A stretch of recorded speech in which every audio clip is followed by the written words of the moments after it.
everyone, welcome to Botany Insider. So in this lecture we'll be discussing about the bonds in biochemistry. We'll be dealing with that what are bonds and what are the most common types of bond that we study in biochemistry. And at the end of this video we'll be solving one previous year question also. So let's understand about that what are bonds. So in simple words we can say that a chemical bond is a lasting attraction between the atoms, ions or the molecules that enable the formation of the chemical compounds. So in simple words we can say that consider we have these two ions or atoms or molecules, whichever two components are playing part in formation of bond. So this chemical bond is formed, or this chemical bond is actually the attraction between these two components. The bond may result from the electrostatic force of the attraction between oppositely charged ions as in the ionic bonds, or through the sharing of the electrons as in case of the covalent bonds. Let's discuss about the different type of bonds now. So we have mainly four types of bond. The first one is the ionic bond, then we have the covalent bond, the third one is the hydrogen bond, and the fourth one is the van der Waals interactions. Let's discuss about each one of them now. But before that, let's understand about the different names of each one of them. The ionic bonds are also called as electrovalent bonds. The covalent bonds are also given the name of the molecular bonds. Polar covalent bonds are also called as polar bonds, and also the hydrogen bonds are also abbreviated as H bonds. So the first one is about the ionic bonds. So ionic bond is the complete transfer of the valence electrons between the atoms.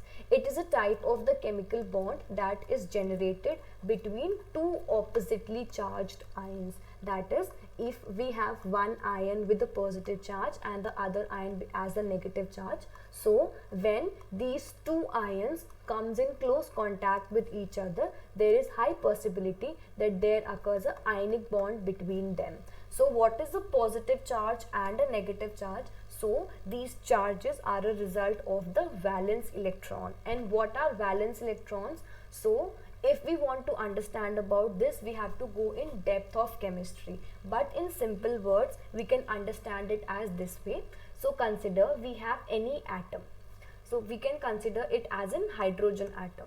So we have some shells around each atom, and every atom has a nucleus. So this nucleus would be having the electrons revolving around it. So as is the atomic number of this particular element that we are focusing, that much would be the electrons revolving around. So if we are looking at hydrogen, we would be having only one electron, and as and when we move down in the periodic table, we would be finding out the atomic number of the various elements.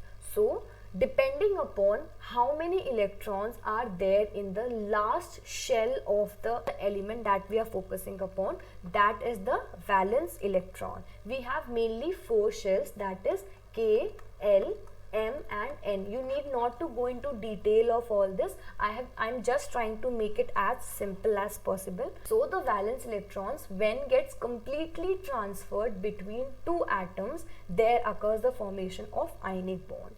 And in the ionic bonds, the metal lose electrons to become a positively charged cation, whereas the non-metal accepts the electrons to become a negatively charged anion.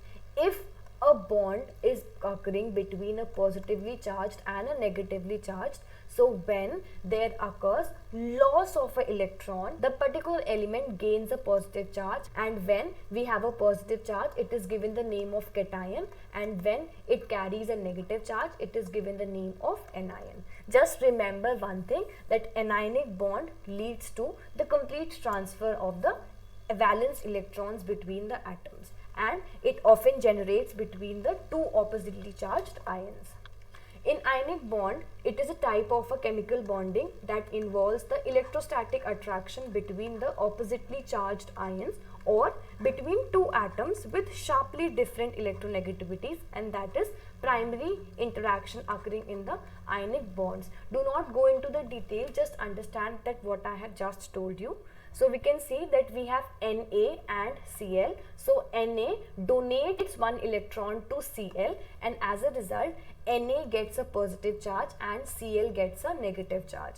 Na, that is sodium, becomes a cation, and the Cl, that is chloride, becomes a anion, and as a result of the combination of the two, we have the formation of NaCl, which is nothing but the sodium chloride or the common salt that we eat in the day-to-day life.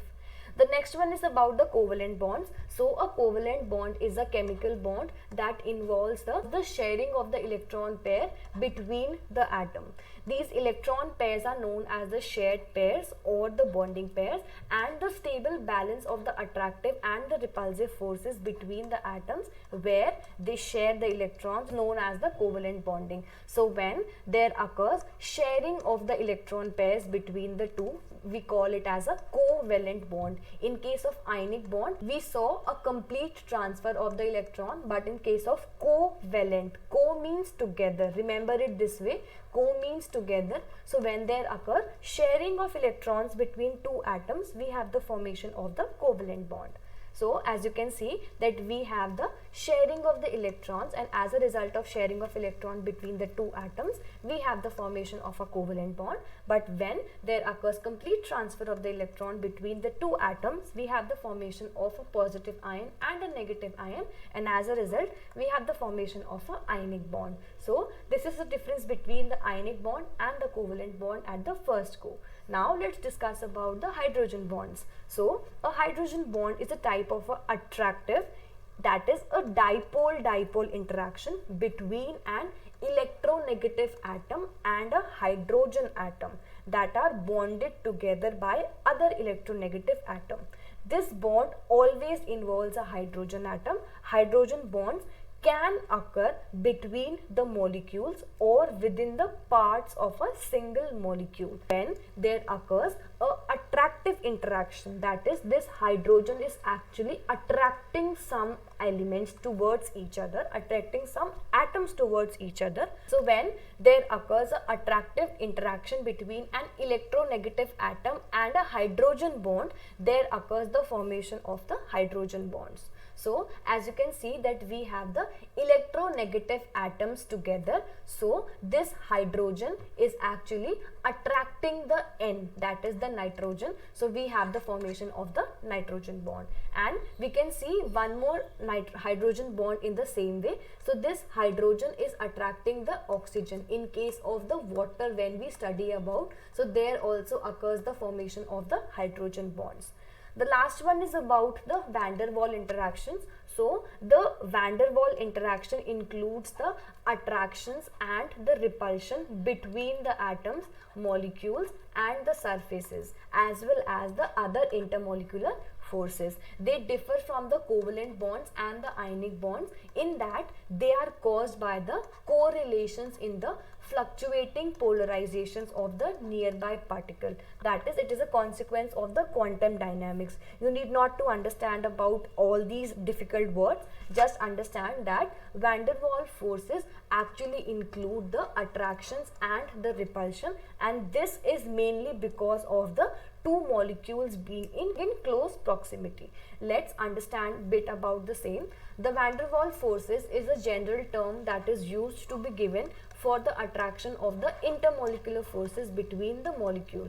There are two kinds of van der Waals force. The first one is the weak London dispersion forces, and the next one is the stronger dipole-dipole forces. So when there occurs any attraction, any interaction between the two atoms, we call it as in van der Waals force, and it is a general term that is given for the attraction of the intermolecular forces. So let's discuss about one question from the same and try to note down one important information from this.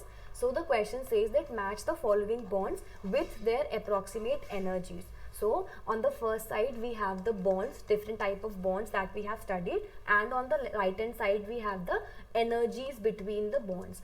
So we have to match that with what intensity different types of bonds are formed. So first thing we have to remember is that the covalent bonds are the strongest bonds available in nature. So So first of all, mark that the covalent bonds should have the highest energies between them. Hence, out of the 4, we have the highest energy as the 80 kcal. So C should match with C. That is the third option. So just match out C with the third option. We have 1 and 2.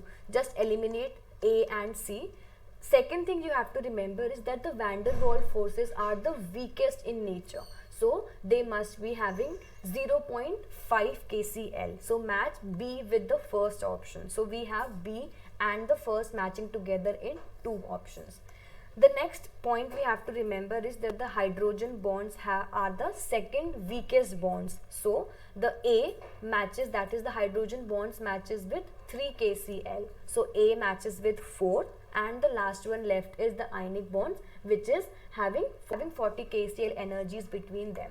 So D matches with the second one. So from this you have to remember one thing, that first D is the correct answer for this particular question, and also the approximate energies between the bonds.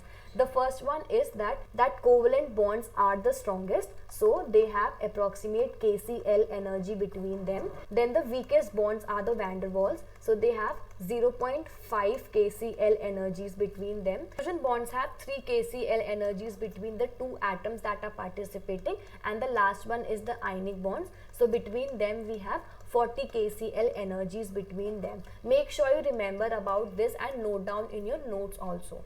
So with this, we're done with the topic of the different bonds that are found in the biochemistry. So I hope this video was helpful for you, and if you like this video, please do like, share it with your friends, and please subscribe to my channel. And also I'll be coming up very soon with more informative videos. So thank you so much for watching, and I'll see you soon. Bye.